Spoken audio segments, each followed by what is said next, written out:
102401119 ingin menyampaikan sebuah materi mengenai mata kuliah manajemen isu dan krisis, di mana pada pembahasan kali ini berjudul konsep dasar manajemen. Sebelum ke konsep dasar manajemen, kita akan membahas dulu pengertian manajemen. Apa itu manajemen? Jadi, kata manajemen adalah berasal dari bahasa Inggris yaitu manage, yang berarti memiliki arti mengatur, merencanakan, mengelola, mengubah atau memimpin. Secara etimologis, manajemen merupakan seni untuk melaksanakan dan mengatur. Hal tersebut yang mendasari manajemen sebagai seni mengelola dan mengatur agar tersusun secara rapi. Selanjutnya, apa itu konsep dasar manajemen? Jadi, pengertian yang paling tepat mengenai konsep dasar manajemen itu sendiri adalah bentuk tata kelola sebuah perusahaan sehingga segala jenis aktivitasnya bisa terkontrol dengan cukup baik. Dalam hal ini, seorang manajer dituntut untuk bisa menguasai konsep perencanaan yang baik seperti itu. Nah, karakteristik manajemen, ada beberapa karakteristik manajemen dari sebuah perusahaan, yaitu yang pertama berorientasi pada tujuan, yang kedua bersifat luas, yang ketiga bersifat multidimensi, yang keempat bersifat yang berkelanjutan, yang kelima kegiatan kelompok, yang keenam kekuatan yang tidak berwujud. Selanjutnya ada fungsi dari manajemen. Fungsi dari manajemen itu sendiri yaitu ada 4. Yang pertama sebagai perencanaan, yang kedua sebagai pengorganisasian, yang ketiga sebagai pelaksanaan atau pengarahan, yang keempat sebagai pengawasan atau pengendalian. Selanjutnya kita bahas yaitu macam-macam dari konsep dasar manajemen. Nah, di sini konsep dari manajemen itu sendiri ada macam-macam, yaitu yang pertama sebagai produksi. Pengertian yang paling tepat mengenai manajemen produksi adalah proses pengadaan barang atau jasa. Dalam hal ini, proses perencanaannya, setiap perencana harus memperhatikan faktor produksi yang ada. Faktor seperti bahan baku, mutu bahan, tempat produksi, hingga produk-produk yang dihasilkan. Menjadi penentu dari apakah kegiatan produksi tersebut sudah berhasil atau belum.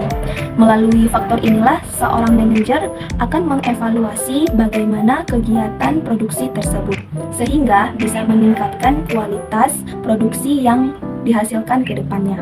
Yang kedua yaitu sumber daya manusia. Macam dari konsep dasar manajemen ini selanjutnya yaitu manajemen sumber daya manusia, di mana ini penting untuk dibahas karena untuk meningkatkan mutu perusahaan. Maka dalam hal ini perusahaan harus memiliki sumber daya manusia yang berkualitas.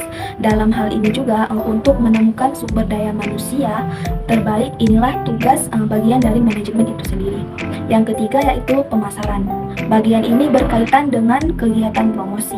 Jadi, manajemen harus mampu mengevaluasi dan menganalisis setiap tindakan yang dilakukan dalam kegiatan pemasaran. Jika belum efektif, maka akan dilakukan pergantian rencana sampai kegiatan tersebut mendapatkan hasil yang maksimal. Selanjutnya yang keempat ada keuangan. Pengertian yang paling tepat mengenai bidang ini yaitu adalah harus bisa bekerja sama dengan baik dengan pihak lain untuk memaksimalkan manajemen keuangan itu sendiri. Mulai dari proses perencanaannya, proses pemeriksaan, mengelola, menganggarkan barang, mencari modal, hingga menyimpan modal perusahaan. Yang kelima yaitu informasi. Macam konsep dasar manajemen ini yaitu perencanaan informasi, di mana informasi tersebut antara lain yaitu berupa dokumen, teknologi, sumber daya manusia, prosedur akuntansi, biaya produksi, dan taktik bisnis. Semua data tersebut bisa menjadi rujukan bagi perusahaan untuk mengambil kebijakan bisnis. Jadi, seorang manajer harus mampu menggunakan semua data tersebut secara maksimal seperti itu agar tujuan tersebut mudah tercapai. Yang keenam yaitu strategi manajemen. Strategi ini sangat penting untuk dilakukan dalam sebuah bisnis. Strategi bisa tercipta jika data yang ada itu valid untuk digunakan sebagai dasar dalam menentukan keputusan bisnis. Dalam hal ini juga seorang manajer harus mampu mengelola data tersebut untuk mengelola sumber daya manusia atau bahan baku yang ada untuk mencapai target. Selanjutnya yang ketujuh yaitu ada operasi. Operasi ini meliputi kegiatan pemeliharaan dan pengembangan setiap hasil produksi agar bisa mendatangkan keuntungan. Jadi semua faktor produksi itu seperti bahan baku dan tenaga kerja dikelola agar bisa menghasilkan output yang berkualitas. Yang kedelapan yang terakhir yaitu ada pendidikan.